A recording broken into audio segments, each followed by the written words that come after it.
Ebola concerns kept a lot of North Texas kids home from school today. Many parents made the move after learning someone at their child's school was connected in one way or another to one of the Ebola patients in Dallas.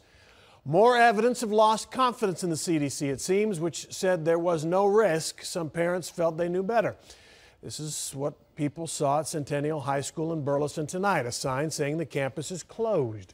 Cleaning crews are doing high-level disinfecting. A parent of a Centennial student was on Monday's flight to DFW with nurse Amber Vinson. Remember, she had a low-grade fever on that flight before testing positive. Tonight's volleyball game at Centennial was rescheduled for tomorrow night, and the campus will reopen Monday morning. Fox 4's Calvert Collins is in Garland, where North Garland High School is playing football tonight, and Calvert North Garland also saw a dramatic drop in attendance today. Tell us.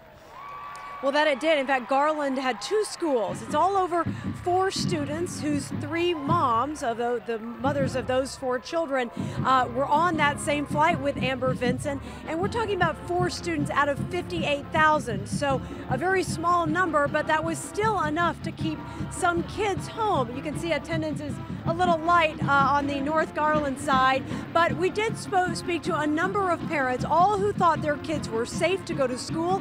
But when you look at the absentee numbers, it is easy to see Ebola took a toll.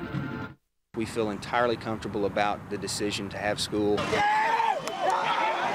And football. It was just like any other Friday inside North Garland High School. The bells rang and tests were taken, but with 500 fewer students. And one teacher described the pungent smell of bleach overpowering her classroom.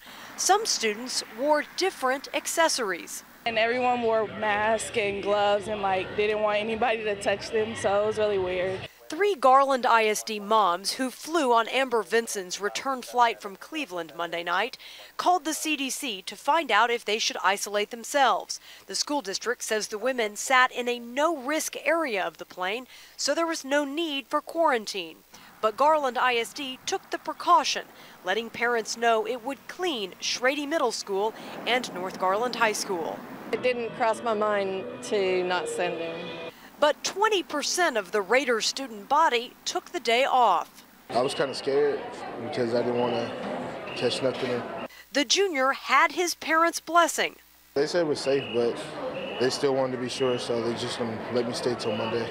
Schrade Middle School was described as a ghost town with nearly half of students gone. I was worried, but you know, it's just kind of scary, but I do trust our school, and I know they wouldn't put our kids at risk. Since Dallas ISD was the first to deal with Ebola-related absences connected to Thomas Eric Duncan's friends and family, it led a conference call with 70 school districts across the state, outlining frequently asked questions and who to call if an Ebola connection arises. While Camden Rabin missed school, he wasn't missing the game. No, football.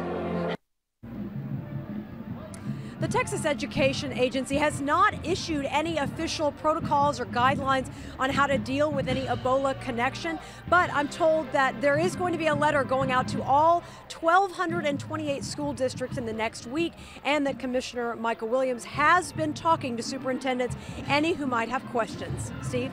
All right, Calvert, if it seems that maybe even the hospitals haven't got it quite figured out yet, I guess it's forgivable. The schools are still working on it, too. All right, Calvert Collins Live, thank you. 2 schools in the Grapevine Colleyville ISD saw a slight decline in attendance. Yesterday's attendance percentage was in the 90s, but only 63% showed up at Silver Lake Elementary. 70% showed up at Grapevine Middle School. Overall, the district absentee rate was about 7.5% today.